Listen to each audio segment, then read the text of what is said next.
اور پریزیڈنٹ کو جو حلف، اب آپ نے ریسنٹلی دیکھا ہوگا کہ chief of justice of Pakistan بننے جا رہے تھے قاضی فائز عیسیٰ صاحب، اس کو اوتھ یا اس کو حلف کس نے جو ہے وہ پڑھایا تھا؟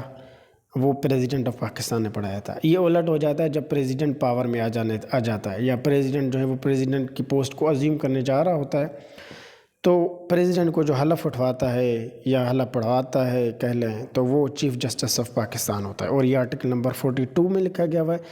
اب حلف میں وہ جو چیزیں پڑھتا ہے، جو چیزیں کرتا ہے، وہ 3rd شیڈول میں جو ہے اسی کانسٹیٹیوشن کے اندر لکھی گئی ہے۔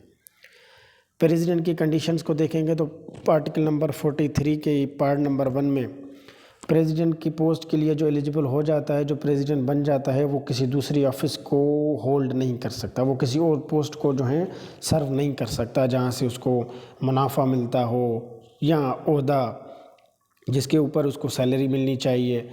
کوئی بھی باقی پوسٹ نہیں رکھ سکتا پریزیڈنٹ کے علاوہ، کسی بھی پوسٹ یا دوسرے عہدے کے اوپر وائس پریزیڈنٹ نہیں ہو سکتا۔ دوسرا کہ وہ ممبر آف جو پارلیمنٹ ہے وہ بھی نہیں ہو سکتا، اور پروونشل اسمبلی کا بھی نہیں ہو سکتا۔ یہاں پہ ایک بات یہی بس کہ وہ صدر جو ہوگا وہ مجلس شورا پارلیمنٹ یا صوبہ اسمبلی کے رکن کی حیثیت سے انتخابات کا امیدوار نہیں ہوگا۔ وہ ایک بار پریزیڈنٹ بن گیا ہوا ہے تو یہ ان دونوں اسمبلیز کے تحت۔ ٹرم کی اگر بات کریں، اس کی جو ٹوٹل حکومت کرنے کا یا آفس میں رہنے کا جو ٹائم ہے وہ آرٹیکل نمبر 44 میں ڈیفائنڈ ہے، جس میں پہلے پارٹ میں لکھا گیا ہوا کہ یہ 5 سال تک صدر رہے گا، پہلی بات۔ دوسری کہ یہ جو پریزیڈنٹ بن جاتا ہے یا جو بن جائے گا تو یہ 2 لگاتار یا 2 کانزیکیوٹیو ایئرس تو بن سکتا ہے، لیکن ناٹ مور دین دیٹ۔ ایک صدر مثال کے طور پہ ایک صدر بن گیا ہوا ہے، ٹھیک ہے، 5 سال اس نے عرصہ مکمل کیا، پھر دوبارہ الیکشنز ہوئے اور وہ دوبارہ پھر پریزیڈنٹ بن گیا، تو یہ بن سکتا ہے 2 مرتبہ، لیکن تیسری مرتبہ وہ پریزیڈنٹ کی پوسٹ کو ازیوم نہیں کر سکتا، وہ reelect for the office of the president نہیں ہو سکتا۔ پھر اگر 3rd پارٹ کو دیکھ لیں کہ یہ مثال کے طور پہ کوئی صدر بن گیا ہے، وہ ریزگنیشن دینا چاہ رہا ہے، وہ استعفیٰ دینا چاہ رہا ہے، تو وہ اسپیکر قومی اسمبلی کو جمع کرا دے گا، رائٹنگ کر کے اس کو لکھ کے جو ہے وہ عہدے سے استعفیٰ دے سکتا ہے قومی اسمبلی کے اسپیکر کو لکھ کے۔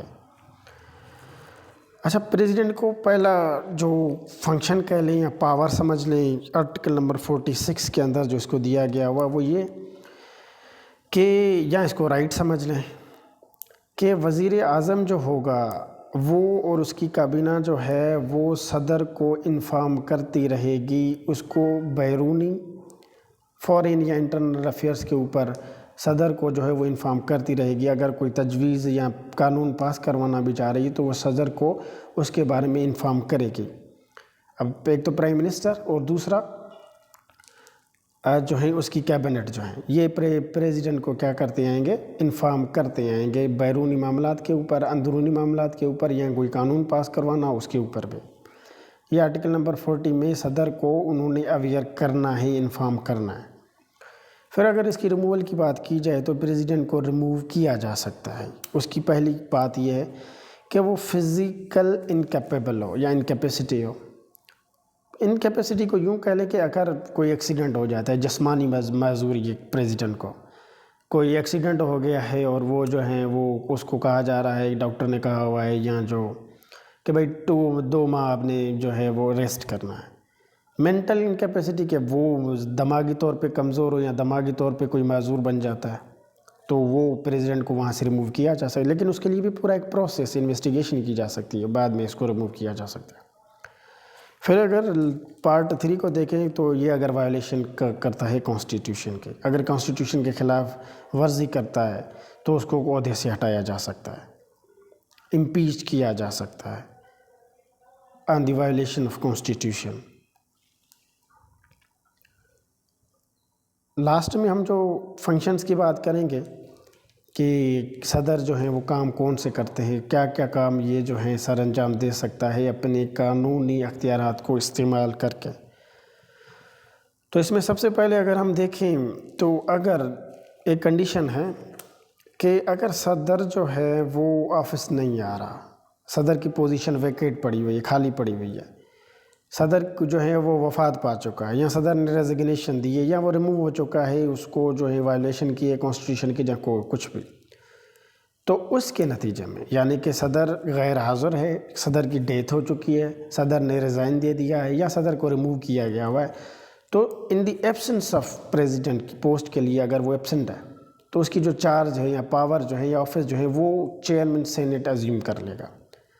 کیوں کر لے گا؟ دیکھیں پاکستان کی جو لیجسلیٹو برانچ ہے، جس کو لیجسلیچر یا مقننہ اردو میں کہا جاتا ہے، اس کا کام کیا ہے؟ مقننہ، قانون بنانے والا۔ اب قانون بنانے والی برانچ کا ہیڈ کون ہے؟ جی صدر ہے۔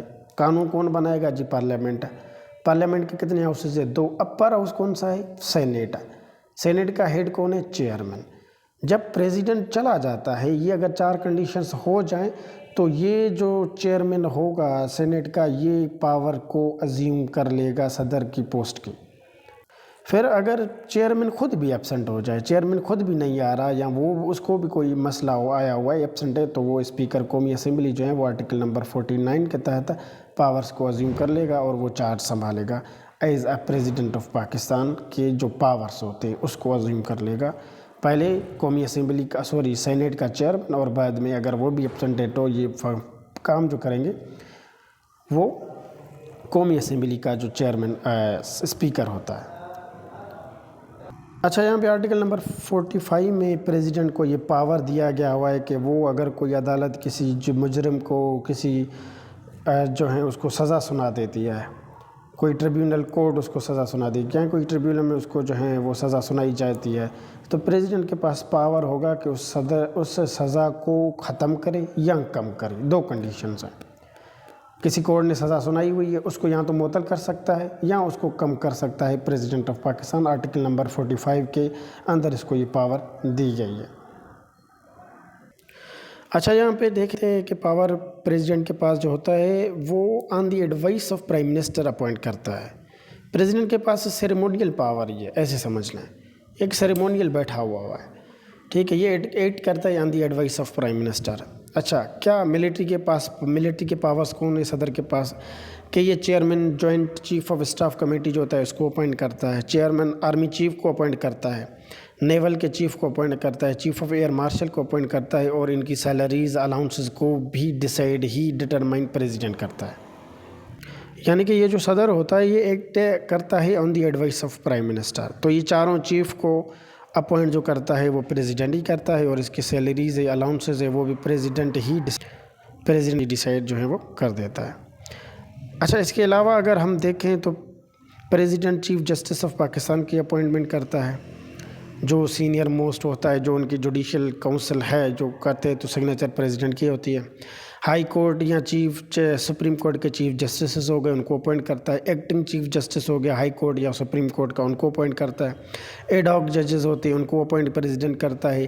ایڈیشنل ججز ہوتے ہیں ہائی کورٹس وغیرہ کے، ان کو بھی اپوائنٹ کرتا ہے۔ اور پریزیڈنٹ کے پاس یہ اختیار ہے کہ وہ قومی اسمبلی کو ڈیزالو کرے آن دی ایڈوائز آف پرائم منسٹر، جیسے یہ صدر عارف علوی نے کیا تھا قومی اسمبلی کو۔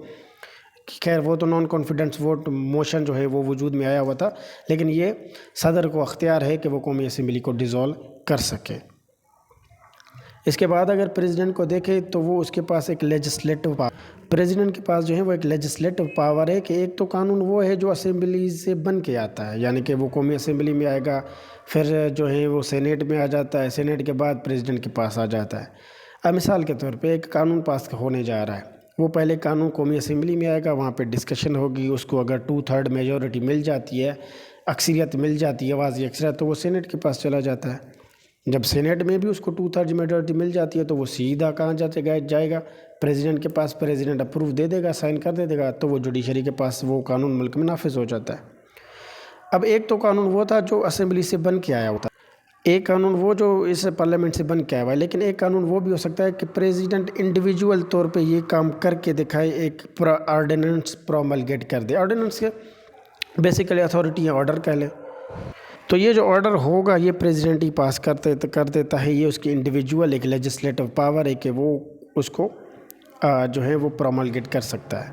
پھر اس کی دوسری کنڈیشن یہ بھی ہے پارلیمنٹ کے بل پاس کرنے کے لیے، اگر کوئی اس کو 2/3 میجورٹی دونوں ہاؤس یا ایک ہاؤس سے بھی نہیں ملے تو وہ پریزیڈنٹ کے پاس نہیں جا سکتا اور سگنیچر نہیں کرے گا، پریزیڈنٹ اپروو اس کو نہیں کرتا۔ اس کے بعد ہم دیکھتے ہیں کہ یونیورسٹیز کے چانسلرز کو اپوائنٹ کرتا ہے پریزیڈنٹ، اس کے آڈیٹر جنرل کو جو ہے وہ اپوائنٹ کرتا ہے پریزیڈنٹ، اٹارنی جنرل ہے جو chief law officer and legal adviser of government of Pakistan ہوتا ہے، گورنرز چاروں صوبوں کے ہو گئے ان کو اپوائنٹ پریزیڈنٹ کرتا ہے، ممبرس نیشنل فائنانس کمیشن ہو گئے جس کے 10 ممبر ہے یہ عمران خان کی گورنمنٹ میں، جو عارف الوی نے اپوائنٹ کیا تھا اسد عمر کو ایز اے ہیڈ، تو اس کے 10 ممبرس ہیں۔ پھر ہم دیکھتے ہیں کہ اسلامک کونسل آف آئیڈیالوجی جو ہیں اس کے بھی 8 سے 20 ممبران ہیں، یہ ابھی 20 سرو کر رہے ہیں، ان کو اپوائنٹ پریزیڈنٹ کرتا ہے۔ Council of common interest in کے جو ہے ممبرس ہو گئے، نیشنل اکانومک کونسل ہو گئے، ایمبیسڈر ہو گئے فارن افیئرس کے اوپر یا فارن اسٹیٹس میں جو بھیجتے ہیں ان کی اپوائنٹمنٹ پریزیڈنٹ کرتا ہے، پریزیڈنٹ ہی ان کا انتخاب کرتا ہے۔ پھر اگر دیکھا جائے تو اقوام متحدہ کے اندر جو ریپریزنٹیٹو بھیجی جاتی ہیں ان میں بھی پریزیڈنٹ کا اچھا خاصا کردار ہوتا ہے اور وہ ان کے اپوائنٹیز میں جو ہے وہ آگے آتا ہے اور ان کو اپوائنٹ کرتا ہے۔ تو بیسیکلی یونیورسٹیز کے یہ جو فیڈرل یونیورسٹیز ہیں، یہ جو وفاق کے کنٹرول میں ہیں، ان کے جو چانسلرز ہوتے ہیں ان کو اپوائنٹ جو ہے وہ پریزیڈنٹ کرتا ہے۔ اچھا، یہ پریزیڈنٹ کی لسٹیں 1946 سے آگے کی، کیونکہ پہلے تو گورنر جنرل اور پرائم منسٹر گورنر جنرل کا ہوتا ہوا کرتا تھا اور پرائم منسٹر کا، تو یہ میجر جنرل اسکندر مرزا کو پہلے پریزیڈنٹ رکھا گیا ہوا ہے اور 56 سے 58 تک اس میں جو ہے وہ سرو کیا ہوا ہے، اور یہ پوری سیریز ایک چلتی آ رہی ہے۔ ایوب خان بنے ہوئے، یحییٰ خان، ذوالفقار علی بھٹو، فضل الہی چودھری، محمد ضیاء الحق صاحب، یہ ڈکٹیٹر جو تھے۔ ایوب خان بھی ڈکٹیٹر تھے، یحییٰ خان بھی فوجی حکمرانی تھے، وسیم سجاد کو ایکٹنگ تھے، سردار فاروق احمد لغاری، وسیم سجاد تھے، پھر محمد رفیق تارڑ بنے، جنرل پرویز مشرف وی فورٹ سے آئے ہوئے تھے، آپ کو پتہ ہے ماشاء اللہ تھا 1999 میں اسٹیٹ آف ایمرجنسی ڈکلیئر کی گئی تھی۔ پھر 2007 تک جو ہے 8 میں وہ as a president of Pakistan جو ہے وہ الیکٹ ہو گئے ہیں۔ پھر محمد میاں سومرو تھا، ایکٹنگ آ گیا تھا، آصف علی زرداری، پھر ممنون حسین آ گئے تھے یہاں پہ، اور 18 کے بعد اگر ہم دیکھتے ہیں تو Arif Alvi as a president of Pakistan آ جاتا ہے عمران خان کی گورنمنٹ میں، اور وہ سرو کر رہا ہوتا ہے، اور ابھی وہ جو ہیں ریسنٹلی وہ بھی اپنا ٹائم پورا کر کے جو ہیں وہ ریٹائر ہو جائیں گے۔ اچھا، یہ ویڈیوز ہم نے بنانا شروع کر دیے ہوئے ہیں کانسٹیٹیوشن کے اوپر، پولیٹیکل افیئرس کے اوپر بھی، خاص کر کے پاکستان اسٹڈیز اور انٹرنیشنل ریلیشنز کے اوپر چھوٹی چھوٹی ویڈیوز بنائیں گے۔ آپ لوگوں کا اس ویڈیو کو دیکھنے کا بہت شکریہ، تھینک یو۔